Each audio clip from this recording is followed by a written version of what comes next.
kulanti wacan daawadayaal halkan waa channelka Halgan Media kusoo dhawaada daawadayaal wararkii ugu dambeeyay Soomaaliya iyo caalamka qodobada aad ku daawan doontaan waxaa kamid ah maxaa keenay dib u dhaca shirka madaxweyne Farmaajo iyo madaxweynayaasha dowlad goboleedyada AMISOM oo sheegtay inay kordhinayso weerarada ka dhanka ah Al-Shabaab qarax qasaare geystay oo ka dhacay ceel waaqi wararkii ugu dambeeyay Cabdirasaaq Caato markale loo magacaabay xogayaha xafiiska ra'iisul wasaaraha Soomaaliya Mareykanka oo ciidamo fara badan kala baxay Ciraaq iyo Sacuudiga oo sheegay inuu ka hortagay gantaalo lagu soo weeraray waa Khamiis taariikhduna ay ku beegan tahay 10 Sebtembar sanadka 2020 u diyaar garooba saaxiibayaal qodobada warka aad daawateen oo dhameystiran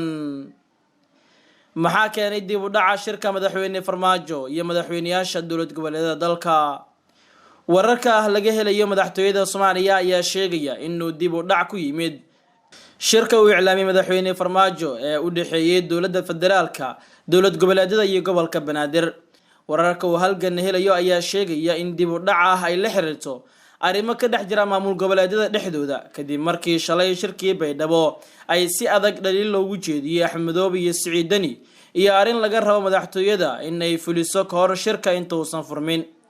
ila wareedyo ku dhow madaxtooyada ayaa sheegaya in shirka uu si rasmi ah u furmi doono maalinka Sabtiga ee soo socota taariikhduna ay ku beegan tahay 12 Sebtembar sanadka 2020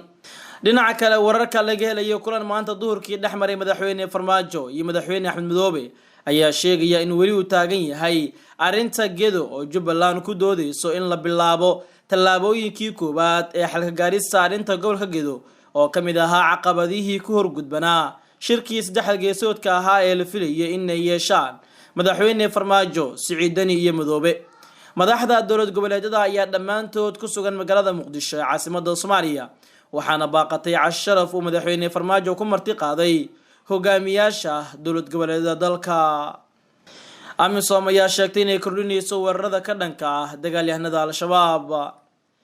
abaanduulaha dhawaan loo soo magacaabay ciidamada AMISOM ee ka howlgala Soomaaliya General Daymodi Nagiyeva ayaa markii ugu horeysay booqasho ku tagay taliska qaybta koowaad oo ay ku sugan yihiin ciidamada Uganda oo kamid ah ciidamada Midowga Afrika ee AMISOM abaanduulaha ayaa la kulmay taliye ku-xigeenka qaybta koowaad oo sidoo kale ah ku-xigeenka taliyaha Uganda Colonel John Winston Magwara isagoo uu sheegay in booqashadan ay tahay kormeer barasho ah oo uu ku tagayo dhammaanba xerooyinka AMISOM ee Soomaaliya maadaama ay tahay cutubkii ugu horeeyay ee la geeyay Soomaaliya UPDF waxaa lagu amaanay in ay dalka keentay guulaha ugu muhiimsan ee Soomaaliya AMISOM Afrika iyo adduunka iyadoo ay weheliyaan ciidamada difaaca qaranka ee Burundi oo markii dambe ku soo biiray labadiinaba si guul leh ayaad u xoreyseen Muqdisho sanadkii 2011 tani waa hawl weyn oo weligeed la xusuusan doono markasta oo AMISOM la soo hadal qaado ayuu yiri General Nagiyeva oo la hadlayay ciidamada jarnaalka waxa uu ku amaanay ciidamada Uganda ee AMISOM tallaabooyinkii ay Al-Shabaab uga la wareegeen deegaanada Sabiid Caanoole Bariire Awdigle Ceel Saliini iyo Janaale oo ka tirsan gobolka Shabeellada Hoose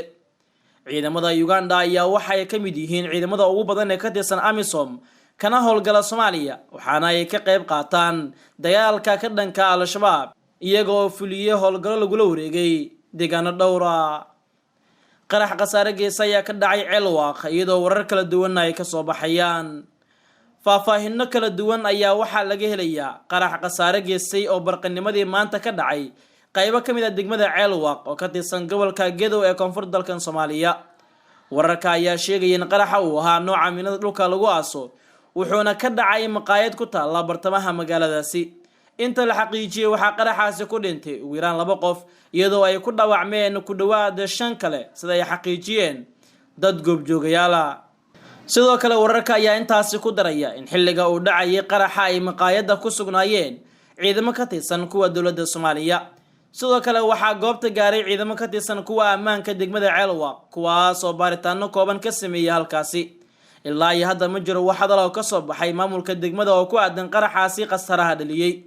xaaladda ayaa haatan kacsan waxaana goobta ka socda dhaqaaqyo ay wadaan ciidamada ammaanka si dabagal loogu sameeyo kooxihii ka dambeeyay falkaasi muddooyinkii la soo dhaafay ayaa waxaa sii kordhayay qaraxyada nooca miinada ah ee ka dhaca koonfurta iyo bartamaha dalkan Soomaaliya. Cabdirasaaq Caato ayaa markale loo magacaabay xogayaha xafiiska ra'iisul wasaaraha Soomaaliya.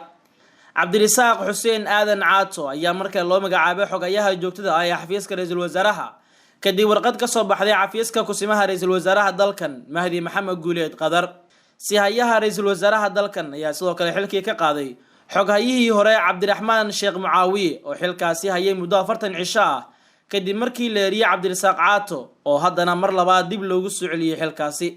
Caato oo muddo 7 ka yar xilka hayay ayaa sababta markii hore looga qaaday waxay ahayd xadgudub lagula kacay Yaxye Cali Hareeri oo kamid ah raggii sida aadka ah ugu dhawaa ra'iisul wasaarihii hore ee la eriyay Xasan Cali Khayre.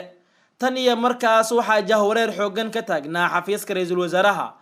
oo isbedel degdeg ah ku yimid markii la riday Khayre, waxaana isla habeenkii kusimaha loo magacaabay Mahdi Guuleed uu xilkii ka qaaday Axmed Nuur Maxamed Cabdi oo ahaa xogayaha joogtada ah xafiiska ra'iisul wasaaraha. sidoo kale waxaa shaqada ka tagay inta badan raggii aadka ugu dhawaa ra'iisul wasaaraha Soomaaliya Xasan Cali Khayre oo uu kamid ahaa Cali Nuur Salaad. si kastaba ha ahaatee lama oga ilaa iyo hadda sababta rasmiga ah ee keentay in xafiiska ra'iisul wasaaraha markale lagu celiyo Cabdirasaaq Caato, balse sida aynu hore u baahinay Caato wax shaqo kuma lahayn amarka ahaa in baabuurta aan xabada karin dib loo soo celiyo isla markaana uu bixiyay sihayaha ra'iisul wasaaraha dalka. ciidan iyo gaadiid gaashaaman ayaa lagu kordhiyay baraha kontarool ee laga ilaaliyo Villa Soomaaliya.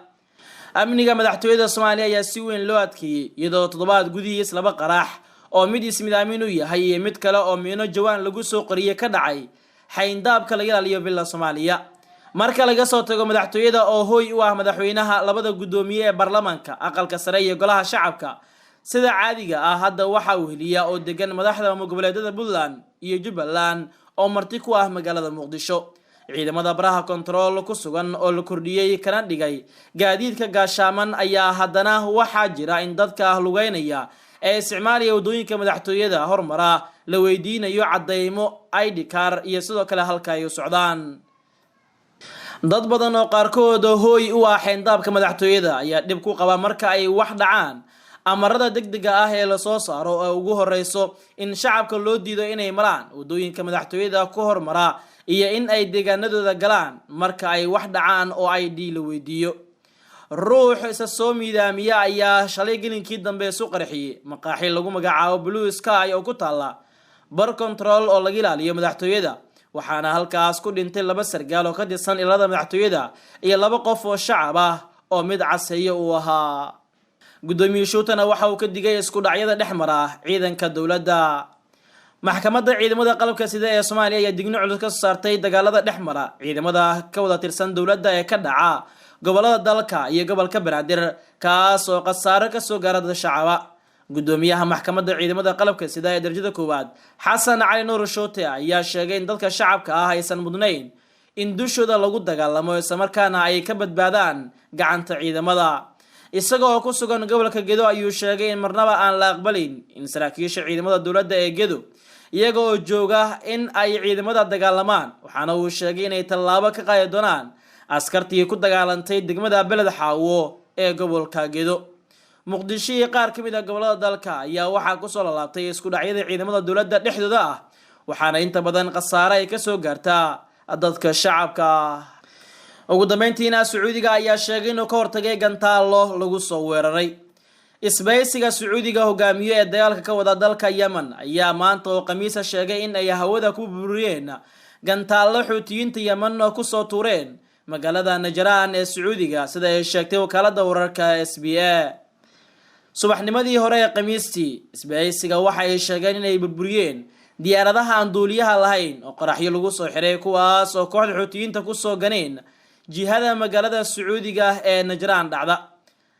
huwanta Sacuudiga hogaamiyo ayaa bilihii u dambeeyay waxa ay ku celcelinayeen wararka ku saabsan weerarada gantaalada ee Xuutiyiinta la beegsadaan bartilmaameedyada Sacuudiga ku yaala. Yemen ayaa tan 2014 waxa ay ku jirtaa dagaal saameeyay guud ahaan dalkaasi, waxa uu u dhexeeyaa kooxda Iiraan taageerto ee Xuutiyiinta iyo huwanta Sacuudiga hogaamiyo ee ka socda dalka Sunniga ah. bishii Maars 2015 ayuu bilowday dagaalka u dhexeeya isbaysiga Sacuudiga hogaamiyo iyo Xuutiyiinta, waxaana ujeedku ahaa in xukunka lagu soo celiyo dowladda madaxweyne Cabdirabbi Mansuur Haadi oo xuutiyiinta xukunka ka faramuruujiyeen sanadkii 2014. guud ahaan daawadayaal waa naga inta wararkii ugu dambeeyay Soomaaliya iyo caalamka tan iyo kulan dambe nabadgelyo.